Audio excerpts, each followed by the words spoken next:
ମିକାଟୁ। ମଧ୍ୟରାତ୍ରିର ସମୟ ଥିଲା, ଯେତେବେଳେ କାଳୁ କାଉ ନିଜ ଘରେ ଗଭୀର ନିଦରେ ଶୋଇଥାଏ। ଆଉ ସେହି ସମୟରେ ତାର ଘରର କବାଟ କିଏ ଜଣେ ଜୋରରେ ବାଡ଼ାଏ। ଠକ୍ ଠକ୍ ଠକ୍ ଠକ୍ ଠକ୍ ଠକ୍। କାଳୁ କାଉ, ଜଲ୍ଦି କବାଟ ଖୋଲ, ଜଲ୍ଦି କବାଟ ଖୋଲ। ଆରେ, ଇଏ ତ ମାମୁଙ୍କ ପାଟି ଭଳି ଶୁଭୁଛି। ତାପରେ କାଳୁ କାଉ ଘର ବାହାରକୁ ଆସେ। ଆରେ ମାମୁଁ, ଆପଣ ଏତେ ରାତିରେ? ସବୁ କିଛି ଠିକ୍ ତ ଅଛି ନା? ଆରେ ଚାଲ ଘର ଭିତରକୁ, ଘରେ ସବୁ କଥା କହୁଛି। ତାପରେ କାଳୁ କାଉର ମାମୁଁ ଘର ଭିତରକୁ ଆସେ ଭାରି। ଏହି ବ୍ୟାଗରେ ବହୁତ ସାରା ଟଙ୍କା ଅଛି। ଏତେ ସାରା ଟଙ୍କା? ଏତେ ସବୁ ଟଙ୍କା ଆପଣଙ୍କ ପାଖକୁ କେଉଁଠାରୁ ଆସିଲା? ତାପରେ କାଳୁର ମାମୁଁ ସେ ବ୍ୟାଗଟିକୁ ଖୋଲିଦିଏ। ମୁଁ ଆମ ଜଙ୍ଗଲରେ ଥିବା ପକ୍ଷୀ ବ୍ୟାଙ୍କରୁ ଲୁଟ୍ କରିଛି। ଆଉ ମୁଁ ସେଠାରୁ ଖସି କରି ପଳାଇ ଆସିଛି। ମୁଁ ଗୋଟେ ବଡ଼ ଚୋରିଟେ କରିଦେଇଛି। ଆଚ୍ଛା ମାମୁଁ, କାହାକୁ ଜଣା ତ ନାହିଁ କି ଆପଣ ମୋ ପାଖକୁ ଆସିଛନ୍ତି? ନା, କାହାକୁ ଜଣା ନାହିଁ। ସେଥିପାଇଁ ତ ଏଠିକି ଆସିଛି। ମୁଁ ଏଇଠାରେ ରହିବି, ଆଉ ଯେତେବେଳେ ଏ ଘଟଣା ପୁରୁଣା ହୋଇଯିବ, ତାପରେ ମୁଁ ମୋ ଜଙ୍ଗଲକୁ ଫେରିଯିବି। ମାମୁଁ, ଏଥିରୁ ମତେ କିଛି ମିଳିବ ନା ନାହିଁ, ନା ଖାଲିରେ ଏତେ ବିପଦକୁ ମୁଁ ମୁଣ୍ଡାଇବି? ତୁ ତ ନିଜ ମାମୁଁ ଠାରୁ ବି ଅଧିକ ଲୋଭୀ। ଏ ଟଙ୍କାରୁ ଅଧା ଟଙ୍କା ମୁଁ ତତେ ଦେଇଦେବି। ଏ ଟଙ୍କା ବ୍ୟାଗକୁ କେଉଁଠାରେ ଗୋଟେ ଲୁଚାଇ ଦେ। ଆରେ ମାମୁଁ, ମୁଁ ଯଦି ଏ ବ୍ୟାଗକୁ ଘରେ ରଖିବି, ତେବେ କାହାକୁ ବି ଖବର ଲାଗିଯାଇପାରେ। ଆପଣ ଘରେ ରୁହନ୍ତୁ। ମୁଁ ଏ ବ୍ୟାଗକୁ ପାହାଡର ଗୁମ୍ଫାରେ ଲୁଚାଇ ଦେଇ ଆସୁଛି। ଟିକେ ଦେଖିକି ଯିବୁ, ଯେମିତି କାହାକୁ ବି ଖବର ହେବନି। ତାପରେ କାଳୁ କାଉ ଟଙ୍କା ଥିବା ବ୍ୟାଗକୁ ନେଇ ପାହାଡ ଆଡକୁ ଯାଏ ଭାରି।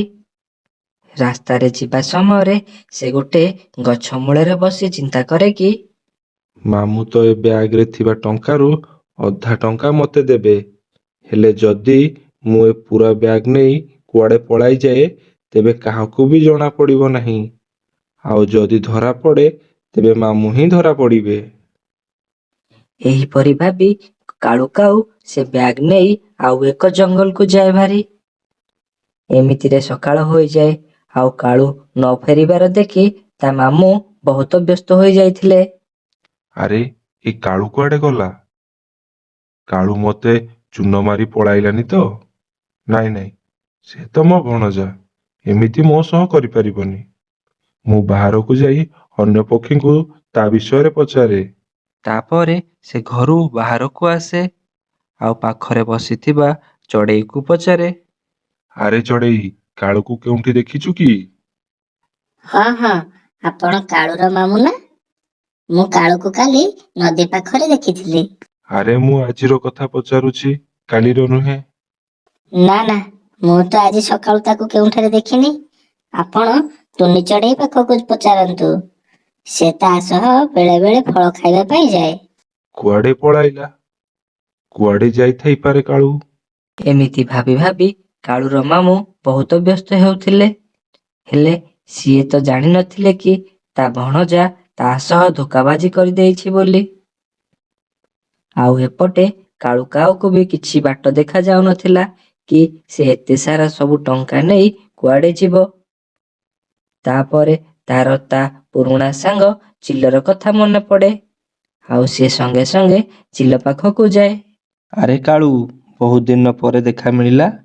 କେଉଁଠି ଥିଲ ଏତେ ଦିନ ହେଲା? ଆରେ ସାଙ୍ଗ ଚିଲ, ମୋ ଦେହ ଖରାପ ଥିଲା। ସେଥିପାଇଁ ଘରେ ରହୁଥିଲି, ଆଉ କୁଆଡେ ଯାଉନଥିଲି। ଆରେ କାଳୁ, ଏ ବ୍ୟାଗରେ କଣ ଅଛି? ବ୍ୟାଗ? ଏହି ବ୍ୟାଗରେ ମୋର ଔଷଧ ଅଛି। ମୁଁ ଦିନେ ଦୁଇ ଦିନ ତମ ପାଖରେ ରହିବି। ତମକୁ କିଛି ଅସୁବିଧା ନାହିଁ ତ? ନା ନା, ମୋର କଣ ଅସୁବିଧା? ମୁଁ କେମିତି ଭୁଲିଯିବି ମୁଁ ଯେତେବେଳେ ତମ ପାଖକୁ ଯାଇଥିଲି ତମେ ମୋର କେତେ ସେବା କରିଥିଲ ବୋଲି। ମୋତେ ଜୋରରେ ଭୋକ ଲାଗୁଛି। ଘରେ କିଛି ଖାଇବାକୁ ଅଛି? ଘରେ ତ କିଛି ନାହିଁ। ମୁଁ ଏବେ ତୁମ ପାଇଁ ମିଠା ଫଳ ନେଇକି ଆସୁଛି। ତାପରେ ଚିଲ ସେଠାରୁ ଚାଲିଯାଏ। ବାସ୍, କିଛି ଦିନ ଯଦି ପୋଲିସରୁ ଲୁଚି କରି ରହିଯିବି, ତେବେ ମୋତେ ଏ ଜଙ୍ଗଲର ସବୁଠାରୁ ଧନୀ ପକ୍ଷୀ ହେବାରୁ କେହି ଅଟକାଇ ପାରିବେନି। ଏ ଘର ତ ବହୁତ ଭଲ ହୋଇଛି। ମୁଁ ଗୋଟେ କାମ କରୁଛି, କେମିତି ଉପାୟରେ ଏ ଚିଲକୁ ମାରି ଦେଉଛି। ଆଉ ତାପରେ କିଛି ଦିନ ଲୁଚିକରି ଏହି ଘରେ ରହିଯିବି। କିଛି ସମୟ ମଧ୍ୟରେ ଚିଲ କାଳୁ ପାଇଁ ମିଠା ଫଳ ନେଇକି ଆସେ ଭାରି। ତାପରେ ସେ ଦୁଇ ଜଣ ଖାଇକରି ଶୋଇପଡ଼ନ୍ତି। ଆଉ ଅନ୍ୟପଟେ କାଳୁ କାଉର ମାମୁଁ କାଳୁ କାଉକୁ ସବୁ ଜାଗାରେ ଖୋଜୁଥାଏ, ହେଲେ ତାକୁ କାଳୁ କାଉ କେଉଁଠାରେ ବି ମିଳିବ, ସେ ତ ବହୁତ ଦୂରକୁ ପଳାଇ ଯାଇଥିଲା। ଆଉ ଏପଟେ ଅଧା ରାତିରେ ଚିଲର ନିଦ ଭାଙ୍ଗିଯାଏ। ଏ କାଳୁର ବ୍ୟାଗରେ କ'ଣ ଅଛି? ଟିକେ ମୁଁ ଖୋଲିକି ଦେଖିବା ଦରକାର। ତାପରେ ଚିଲ ସେ ବ୍ୟାଗଟିକୁ ଯାଇ ଖୋଲେ, ଆଉ ଏତେ ସବୁ ଟଙ୍କା ଦେଖି ସେ ଆଶ୍ଚର୍ଯ୍ୟ ହୋଇଯାଏ। ଏତେ ସାରା ଟଙ୍କା!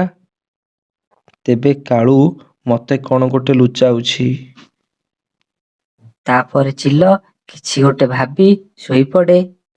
ଆଉ ତା ପରଦିନ ଚିଲ ଯେତେବେଳେ କାଳୁ ପାଇଁ ଖାଦ୍ୟ ଆଣିବାକୁ ଯାଏ, ମୁଁ କାଳୁର ଖାଦ୍ୟରେ ବିଷ ମିଶାଇ ଦେଉଛି, ଆଉ କାଳୁକୁ ମାରିକରି ତାର ଟଙ୍କା ଭରା ବ୍ୟାଗ ଉପରେ କବ୍ଜା କରିନେବି। ଆଉ ତାପରେ ଚିଲ କାଳୁ କାଉ ପାଇଁ ଆଣିଥିବା ଖାଦ୍ୟରେ କିଛି ବିଷ ମିଶାଇ ଦିଏ। ଆଉ ସେ ବିଷ ମିଶାଇଥିବା ଖାଦ୍ୟକୁ ନେଇ ସେ ଘରକୁ ଫେରେ। ଆଉ ଏପଟେ କାଳୁ ଚିଲକୁ ମାରିବାର ପୁରା ପ୍ଲାନ୍ କରି ବସିଥିଲା, କାରଣ ସେ ଚିଲର ଘର ଉପରେ କବ୍ଜା କରିବା ପାଇଁ ଚାହୁଁଥିଲା। ଆଉ ଯେତେବେଳେ ଚିଲ ଘରେ ପଶେ, କାଳୁ ଲୁଚିକରି ଗୋଟେ ବଡ଼ ବାଡ଼ିରେ ଚିଲର ମୁଣ୍ଡକୁ ପିଟିବାକୁ ଲାଗେ। ଆଉ ଅଧିକ ପିଟି ପିଟି ତା ମୁଣ୍ଡ ଫଟିଯାଏ, ଆଉ ଚିଲ ସେଇଠାରେ ମରିଯାଏ। ହେ ହେ ହେ, ଏବେ ଏ ଘର ମୋର, ଆଉ ମୁଁ ଯେତେ ଦିନ ଚାହିଁବି ସେତେ ଦିନ ଏଠାରେ ରହିପାରିବି। ଏଠାକୁ ବି ଚିଲ ଭୟରେ କେହି ଆସିବେ ନାହିଁ। ମାମୁଁ ମତେ କ୍ଷମା କରିଦିଅ। ହେ ହେ ହେ ହେ। ବିଚାରା ମରିବା ପୂର୍ବରୁ ମୋ ପାଇଁ ଖାଦ୍ୟ ବି ଯୋଗାଡ଼ କରିଦେଇଛି। ତାପରେ କାଳୁ ସେ ଖାଦ୍ୟ ଯେଉଁଥିରେ ଚିଲ ବିଷ ମିଶାଇ ଆଣିଥିଲା ତାକୁ ଖାଇଦିଏ। ତାକୁ ଖାଇବାର କିଛି ସମୟ ପରେ କାଳୁ କାଉ ସେଇଠାରେ ହିଁ ମରିଯାଏ। ଆଉ ସେ ଦୁଇ ଜଣ ଯାକର ଲୋଭ ସେ ଦୁଇ ଜଣଙ୍କୁ ହିଁ ମାରିଦିଏ। ଆଉ ସେ ଟଙ୍କା ସେଠାରେ ହିଁ ପଡ଼ିଥାଏ। ଏମିତିରେ କିଛି ଦିନ ବିତିଯାଏ। ଦିନେ ଚଢ଼େଇ ତା ଘରକୁ ଯାଉଥିଲା, ଆଉ ହଠାତ୍ ଜୋରରେ ବର୍ଷା ଆରମ୍ଭ ହୋଇଯାଏ। ଆଉ ସେ କେଉଁ ଆଡ଼େ ଯିବ ଭାବିପାରେ ନାହିଁ। ଆଉ ସେଠାରେ ଥିବା ପାଖ ଘରର କବାଟ ଖୋଲା ଦେଖି ଚଢ଼େଇ ସେଠାକୁ ଆସେ ଭାରି। ଆଉ ସେଠାରେ କାଳୁ ଚିଲ ମରିକରି ପଡ଼ିଥିବାର ଦେଖି ବହୁତ ଜୋରରେ ଡରିଯାଏ। କାଳୁର ମାମୁଁ କାଳୁକୁ କେତେ ଦିନ ହେଲା ଖୋଜୁଛି, ଆଉ କାଳୁ ଏଠାରେ ମରିକି ପଡ଼ିଛି। ଆଉ ଚଢ଼େଇ ଅନ୍ୟପଟେ ଦେଖିଲା ବେଳକୁ ସେଠାରେ ଟଙ୍କା ଭରା ବ୍ୟାଗଟିକୁ ଦେଖେ। କିଛି ନା କିଛି କଥା ଅଛି, ମତେ ପୋଲିସକୁ ଜଣାଇବା ଦରକାର। ତାପରେ ଚଢ଼େଇ ସେ ଟଙ୍କା ଭରା ବ୍ୟାଗଟିକୁ ନେଇ ପୋଲିସ ପାଖକୁ ଯାଏ। ଏ ବ୍ୟାଗକୁ ତ ଆମେ କେତେ ଦିନ ହେଲା ଖୋଜୁଛୁ। କୋଉ ଗୋଟେ ଚୋର ପକ୍ଷୀ ବ୍ୟାଗ ଲୁଟି କରି ସବୁ ଟଙ୍କା ନେଇ ପଳାଇ ଯାଇଥିଲା, ଆଉ ଇଏ ହେଉଛି ସେଇ ଟଙ୍କା। ଆଉ ସେ ପୋଲିସ ବାଲା ସେ ବ୍ୟାଗରେ ଥିବା ଟଙ୍କାରୁ କିଛି ଟଙ୍କା ସେ ଚଢ଼େଇକୁ ଦେଇଦିଏ। ଆଉ ସେ ଟଙ୍କାକୁ ନେଇ ଚଢ଼େଇ ଖୁସିରେ ଖୁସିରେ ଘରକୁ ଫେରେ। ହେଲେ ଯେଉଁମାନେ ଚୋରି କରିଥିଲେ, ଯେଉଁମାନେ ଏତେ ଲୋଭ କରିଥିଲେ, ସେମାନଙ୍କୁ କିଛି ବି ମିଳିଲା ନାହିଁ, ବରଂ ସେମାନଙ୍କର ଜୀବନ ଗଲା। ଆଉ ଯିଏ ଇମାନଦାରିରେ କାମ କଲା ତାକୁ ବହୁତ ସାରା ପୁରସ୍କାର ମିଳିଲା। ତେବେ ସାଙ୍ଗମାନେ, ଆମେ ଏହି କାହାଣୀରୁ ଶିଖିଲେ ଯେ କେବେ ବି ଲୋଭ କରିବା ନାହିଁ। ଅତି ଲୋଭର ପରିଣାମ ଖରାପ ହୋଇଥାଏ।